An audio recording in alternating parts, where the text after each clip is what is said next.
Día 203 de nuestro reto Lee la Biblia este año. Ayuda, Señor. Una de mis oraciones más frecuentes es ayuda. Es también una de las oraciones más comunes en la Biblia. Es una oración que puedes hacer todos los días y en cualquier situación.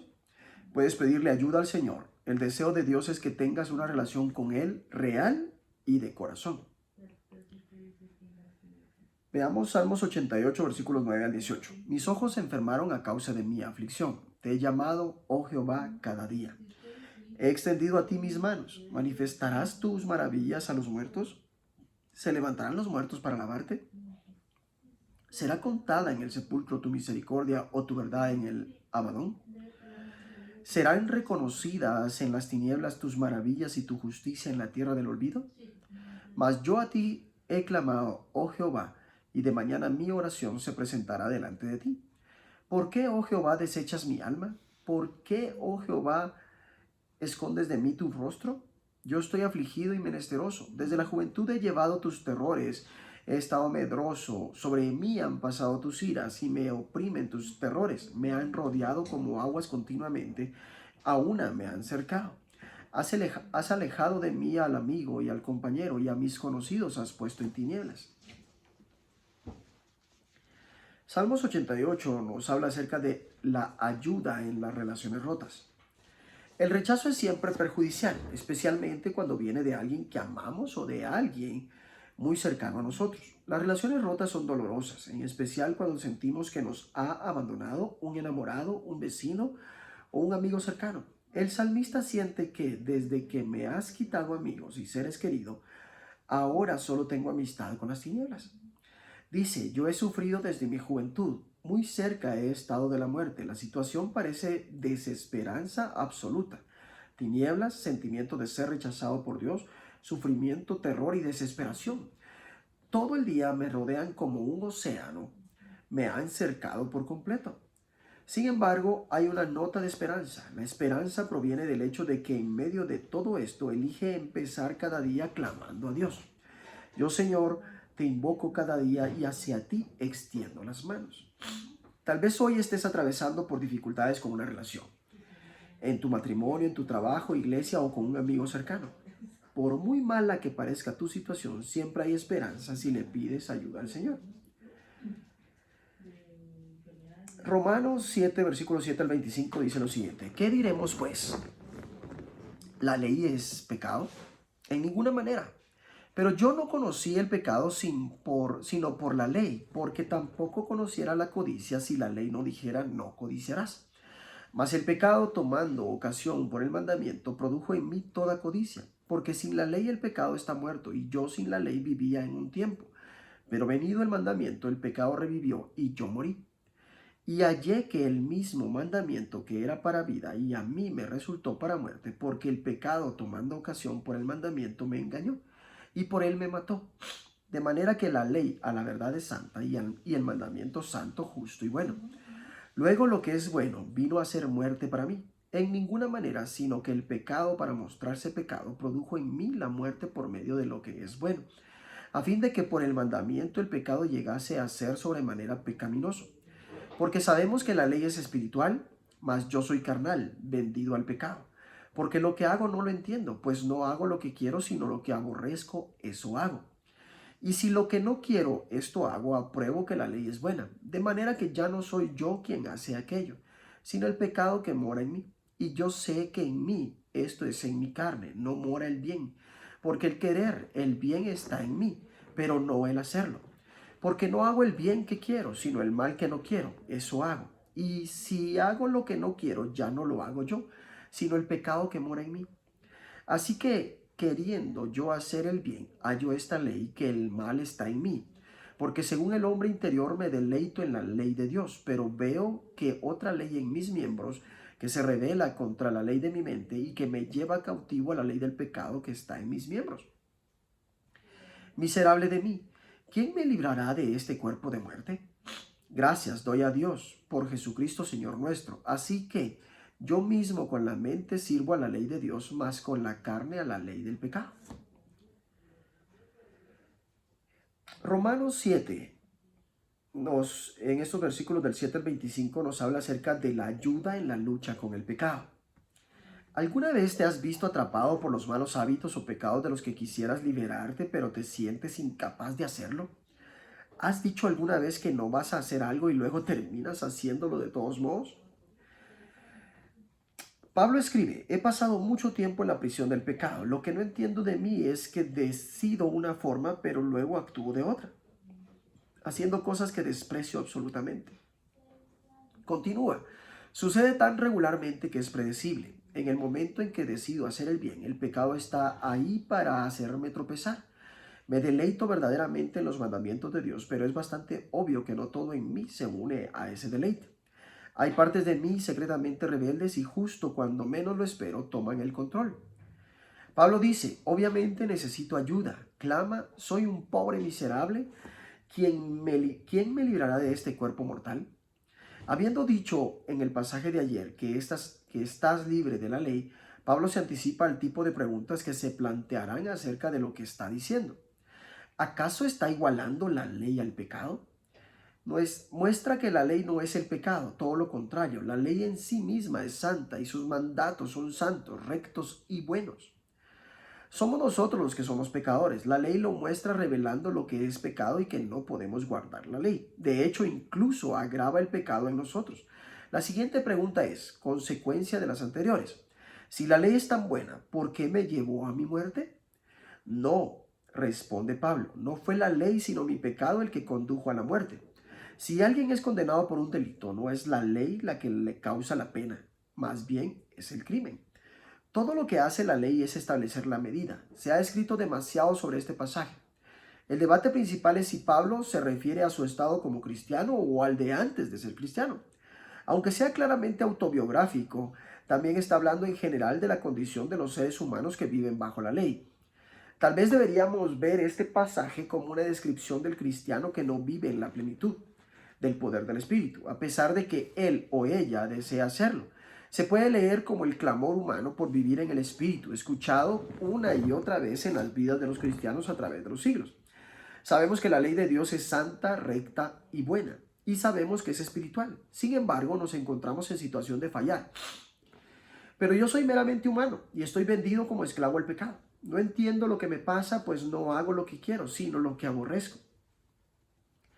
La diferencia entre el antes y el después de ser cristiano no es que antes pecabas y que después no lo haces, no. La diferencia es que antes de convertirte en cristiano, el pecado estaba en tu naturaleza. En realidad, ni a ti ni a mí nos preocupaba. Pero después de hacerte cristiano, el pecado está completamente fuera de tu naturaleza. No quieres cometerlo. Te causa dolor y arrepentimiento cuando lo haces.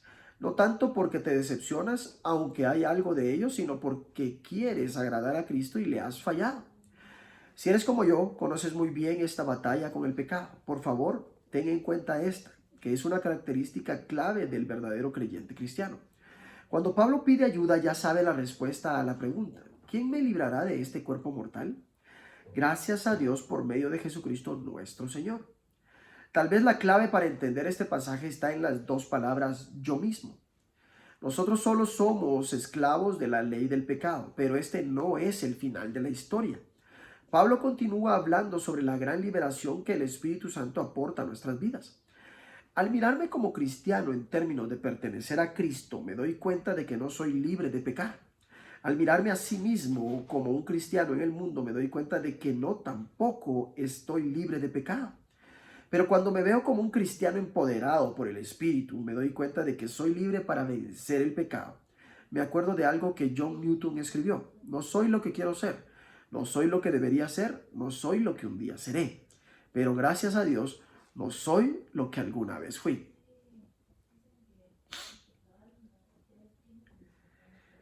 Poderosa esa frase, me gustó muchísimo.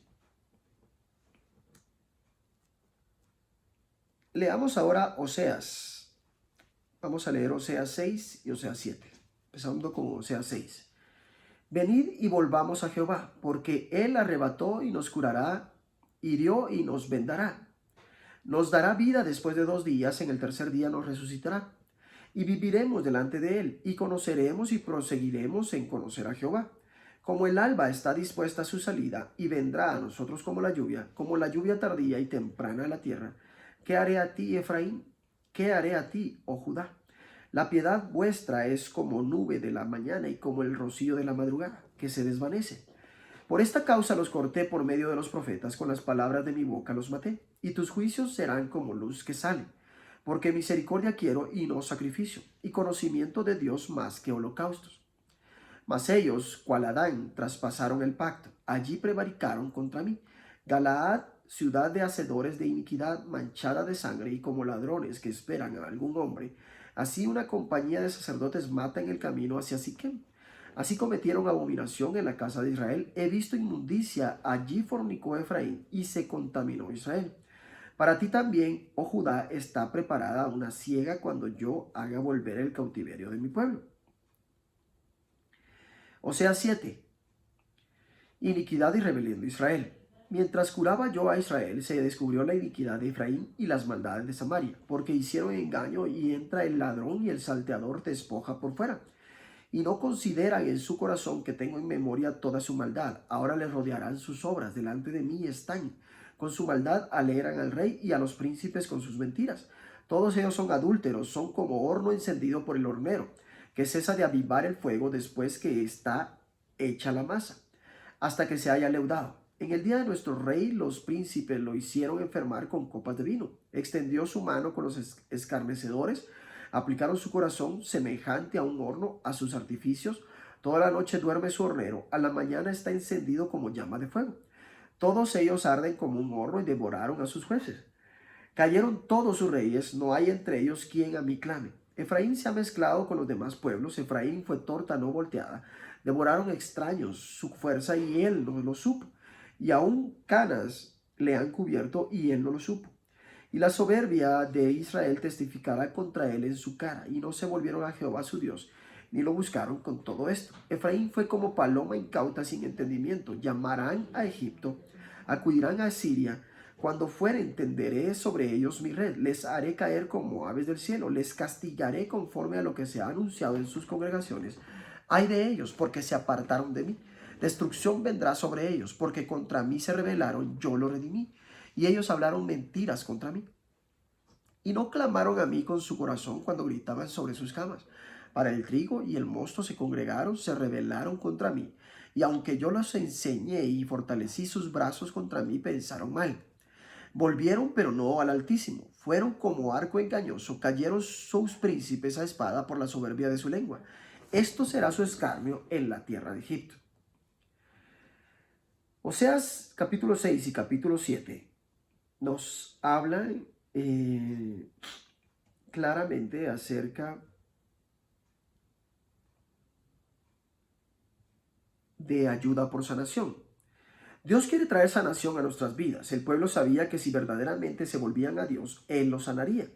Si quieres la sanación de Dios, tienes que clamarle desde tu corazón. La queja de Dios contra su pueblo en este pasaje es: no me invocan de corazón. En vez de clamar a mí en oración sincera, gritan en sus camas con sus prostitutas. Eso está en palabras de The Message. Los primeros 3 versículos del capítulo 6 parecen describir el proceso doloroso por el cual el Señor nos restaura cuando nos escapamos de Él. Sin embargo, no hay reconocimiento del pecado o un arrepentimiento profundo. Puede ser que Oseas ponga palabras a la confesión superficial del pueblo. El amor de ustedes es como nube matutina, como rocío que temprano se evapora. Lo que está claro es que Dios está interesado en el corazón, no en la acción superficial. Lo que pido de ustedes es amor y no sacrificios. Conocimiento de Dios.